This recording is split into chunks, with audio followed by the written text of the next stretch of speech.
gentlemen, the Uncutt Podcast.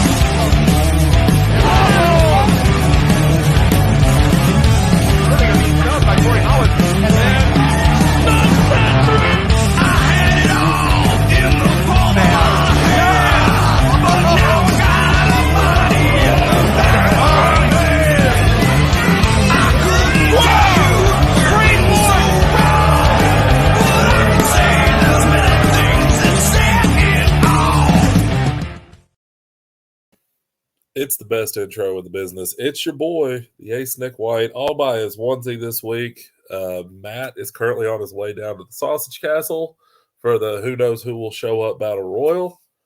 That good luck. God bless. Please don't die. I need you. And Robbie is still on a hiatus. So it's just going to be me this week.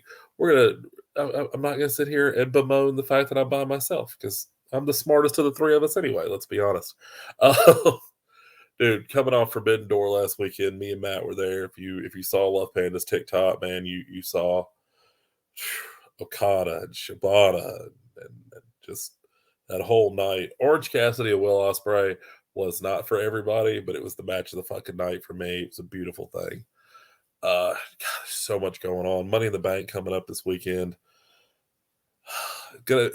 Wrestling is wild right now, y'all. I don't even know what to say, but speaking of wild, we're going to talk to a dude tonight who I've seen have some of the craziest fucking brawls over the last year. Just an absolute monster of a human being. Ladies and gentlemen, tonight we are interviewing the 7 Mile Destroyer himself, Isaiah Broner. I wish one of you motherfuckers will pull up, do that shit. I wish one of y'all motherfuckers put a fucking gun on me. I wish one of y'all niggas would do that shit, nigga. What? Shoot ass on crew, nigga, I don't get that deal. You don't want smoke, all of my niggas on shit. Nigga, play a gun, get some split. I'm not content, toss a gun on my tail. Shoot ass on crew, nigga, I don't get that deal. You don't want smoke, all of my niggas on shit.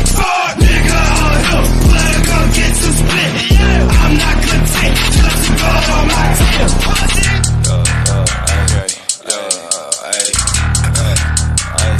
All my niggas cold, they got caught coming in. I got pistols at the ass, I don't even play. Motherfucker, I'm a legend, bitch, I'm Kurt Cobain. Oh my God. She talking down on my fucking name. When I pull up, then they silent, bitch, while you was speaking. And they praise me in my face, but talk shit when I'm leaving. Legitimately the most hype video. Shout out to our boy TJ Vegas from the Indy movement. That might be my favorite one he's made yet. Like he's done one for every guest. That one killed it. Yeah, that's dope, man. I appreciate it so much. Dude, Vegas is the man. We love that guy. Isaiah, man, it's an honor to have you on the show. Honestly, this isn't even a joke. You have been one of our most requested guests. Oh, man. But I feel really bad that Robbie's not here because we're one of the sponsors of Southern Underground Pro. Mm-hmm. And he saw you the night you debuted, or the day, technically, you debuted against Jaden. Mm-hmm. And was like, I love that guy. He's like my new favorite wrestler. Feel bad. I appreciate it so much. Dude, so we always start the show the same way. I ask the same question every time. What was the moment Isaiah Broner knew he wanted to be a professional wrestler? Luckily, I think my first memory is my older cousin Philip would bring like tapes over, like old wrestling tapes or whatever. I remember the first tape I saw was WrestleMania 6. So the Rockers and the Oriental Express and Rick Rude and Jimmy Snuka. I know what people usually would be like, yeah, the Ultimate Warrior and the other guy. I was like, nah. Them two matches is what stuck me. Then I saw WrestleMania 10, the ladder match, and I was like, yeah, I got to do that. Yeah. Kind of got out of it because I started playing football. And then when MVP debuted, like I was like, oh, he kind of looked like he reminded me of myself. So I saw myself and him. So I was like, okay, maybe I should. So that's when I got back towards watching wrestling. So who were some of your favorites when you were a fan as a kid and then as you got older? Scott Hall, Shawn Michaels, Kurt Hennig, Rick Rude, Yeah. MVP, Rhino, RVD. Like I think he's like supremely underrated, and it is crazy because you see it, his style and so much today. Eddie Guerrero, yeah, man, Too Cold Scorpio. I just keep going, man. It's Samoa Joe, AJ Styles, like a little more, man. So, what was the transition from being a fan to getting into the business like? Um, Honestly, I thought it was just like I didn't know what to expect. I got extra work before I even started training.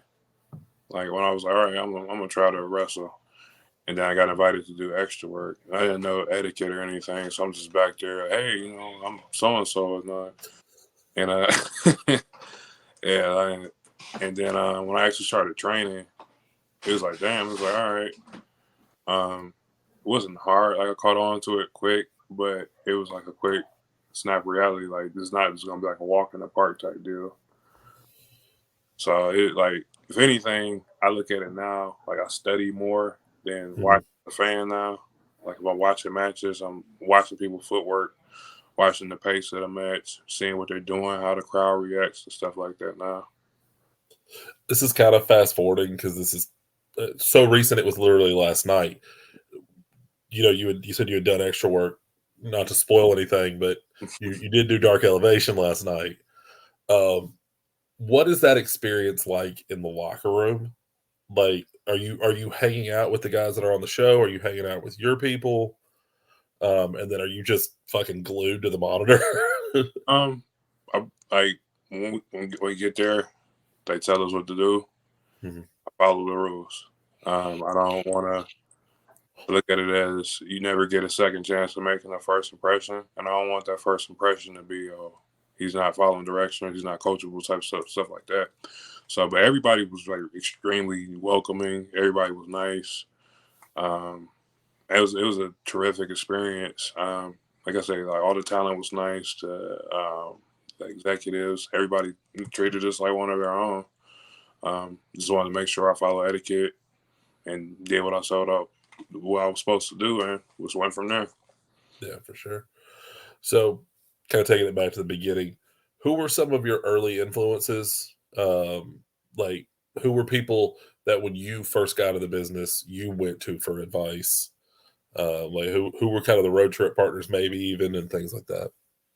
Um, well, I originally trained at House of Truth, so having Truth Martini there, um, like that was like my go-to initially, and then when I entered in with DTA, like Aaron Orion and Jack Price, he just signed the Impact. Like those two were like the guys I reached out to the most. Then Tommy Vendetta. Pretty honestly, it was whoever I feel I can learn from. Like Mm, everybody, especially been doing it longer than me. Um, you just try to find ways to get better.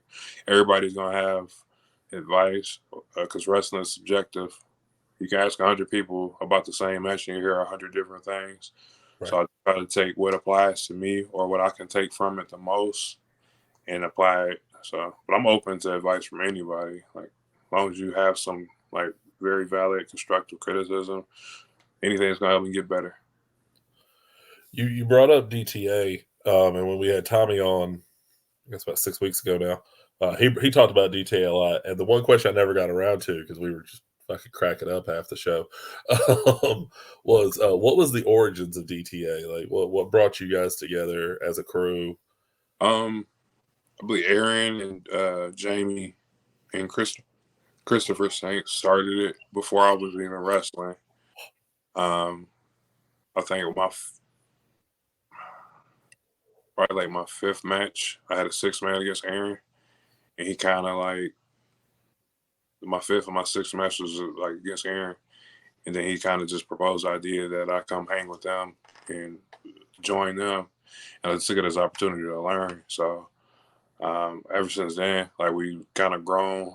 I came in with Alex, and Adam and Tommy came in. So it's been pretty much what you see today since Adam and Tommy's joined.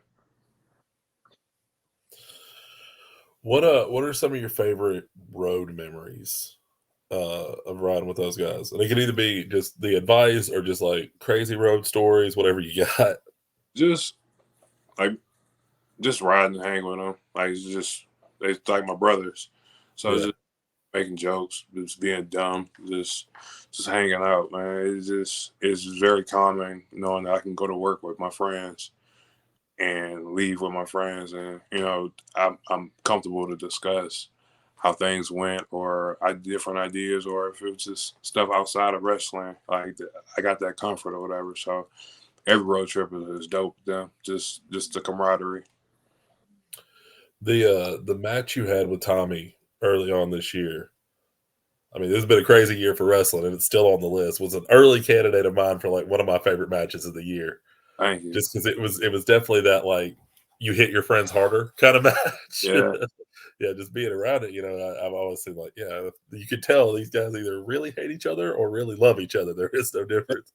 Yeah, because we never had a single match. I've never been in a death match before. Right. And originally, I was under the belief it was going to be a pit match. I didn't know it was going to be a death match until I saw the poster. I'm like, that don't look like the pit to me. But yes, I was like, that don't look like what I would. But it was with Tommy. Like I trust Tommy, and he was just give me advice on the way there, and I just followed his lead in the match, man. And it was well received, man. It was like one of my favorite matches ever. It was definitely killer. Like I got my little, everybody got their little group chat, and I got in mine right after. I'm like, are y'all seeing what I'm seeing right now? Like, but speaking of the pit, where the first time I ever saw you was the pit with Justin Kyle, Mm-hmm. and it seemed like, and then kind of looking into your career, you win in the Heavy Hitters 3 tournament, things like that. Is that just where you feel at home? Is just having those kinds of like brawl, just straight up shoot, like not shoot, but you know what I mean? That shoot style kind of fight matches. I like to believe I can do anything. Uh-huh. Just like I've kind of been placed more into like brawling type situations and stuff. I guess with me boxing and stuff, that's like natural to me. So it's like it's not as much. I don't have to. I won't say think as much. I just let my instincts, take over whatever. But I'm down for almost anything. I probably won't see me doing a death match anytime soon. Like they they can have. But yeah, I just try to be as diverse as possible. Just staying away from the circus this weekend and moving on. I'm good with it. I got me and Aaron Williams in the pit, so I'm cool with that. But There you go. they can have the rest of it. So, who has been the opponent that you've had that you feel has pushed you to the limit more than anybody else? Mysterious Q. Okay. And honestly, I would say Eddie Kingston. It was like that. I was like they made me step my game up. So like them two, it's other like Jamal King, my girl Joselyn. She has a lot of knowledge and stuff.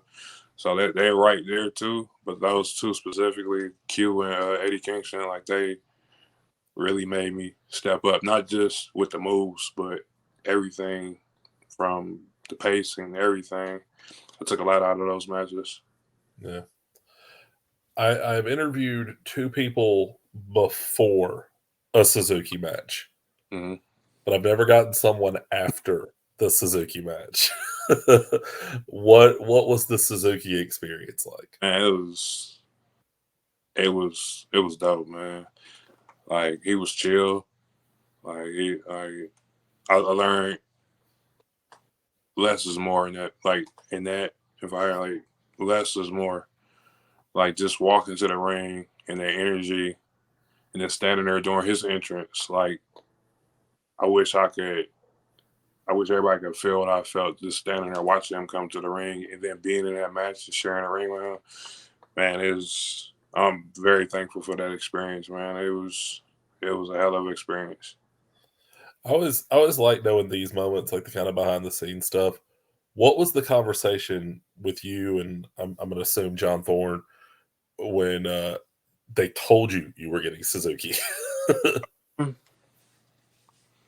I found out it was the AIW show prior to it was at Akron, and I got there, and Dominic Greeny just came up to me and was like, "Yeah, after your match, say Minoru Suzuki," and dropped the mic. I was like we didn't know who, because we didn't know. We know he was announced, but we didn't know who was gonna get the match. Honestly, when I first saw it, I was like, I ain't gonna get it, so I wasn't even worried about it. And then they was like, "Who do you think? Who would you want him to?"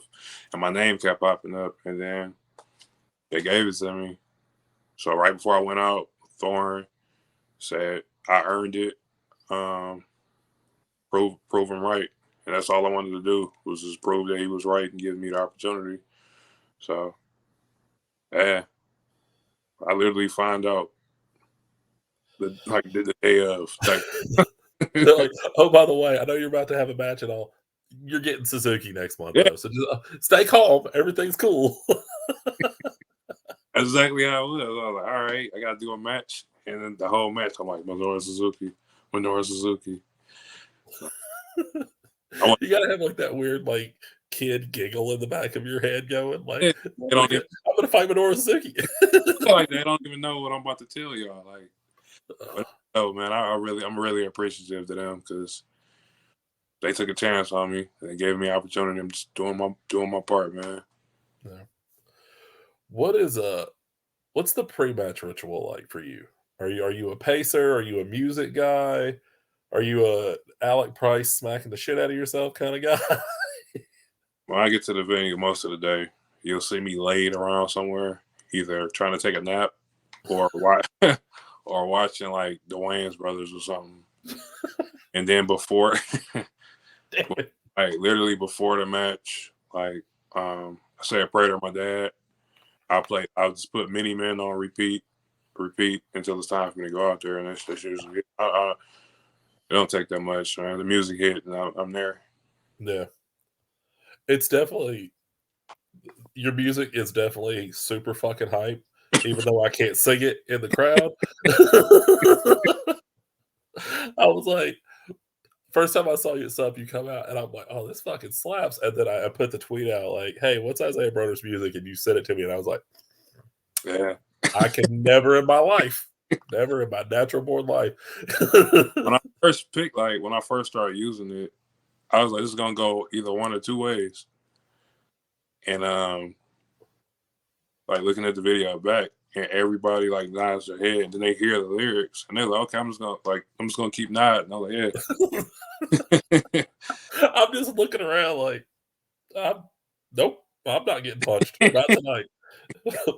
I'm like, you real big, and no, not today. Not today, Satan. Oh man. So God, I had a question in mind. I've totally lost it. Oh, speaking of sup grabs, what's your experience been like with that? I mean, you had some killer matches, you and Koo at the last show, you and Jaden, and now and the you and AC Mac dynamic, which we had AC on right after y'all two got together. Mm-hmm. And he was like, yeah, no, they just kind of threw it at us like that day. They were like, yeah, we're going to put you two together. They told me, and like me and AC, like we meshed really well. And it's like, it felt like I've known him for like longer than I have.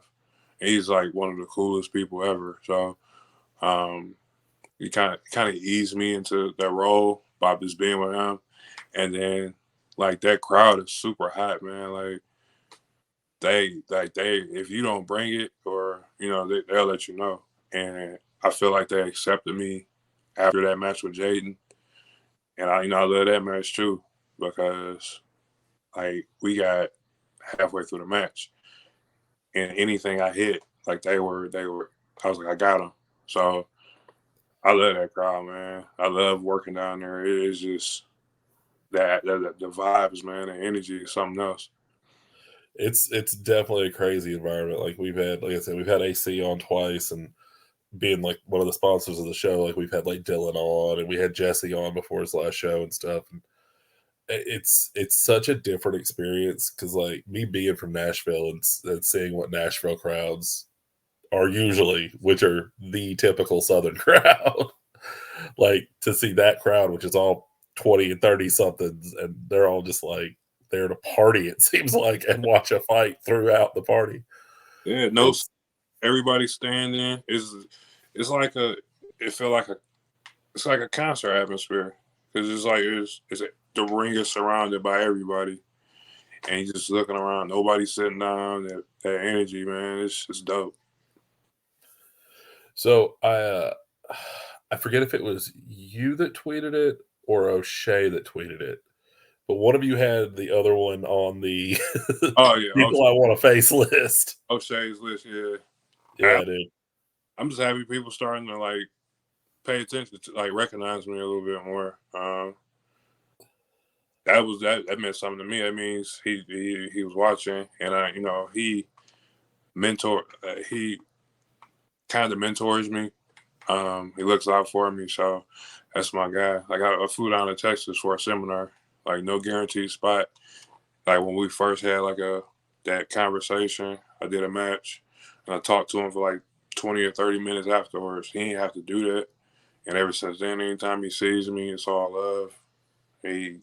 Yo, try this, or how did this go? So I'm waiting on somebody to book it, so I can't wait for it to happen. Oh, the last time I said I wanted to see something happen at Supgraps, I had absolutely nothing to do with it, but it happened, and that was I wanted Nick Iggy to come back. We'll talk to Dylan, see if we can pull it off. I'll be like, Dylan, I'm going to send you the sponsorship money, but I need you to call O'Shea back. I can't pull that. Not doing that well. It's not going crazy. But who would be on your list?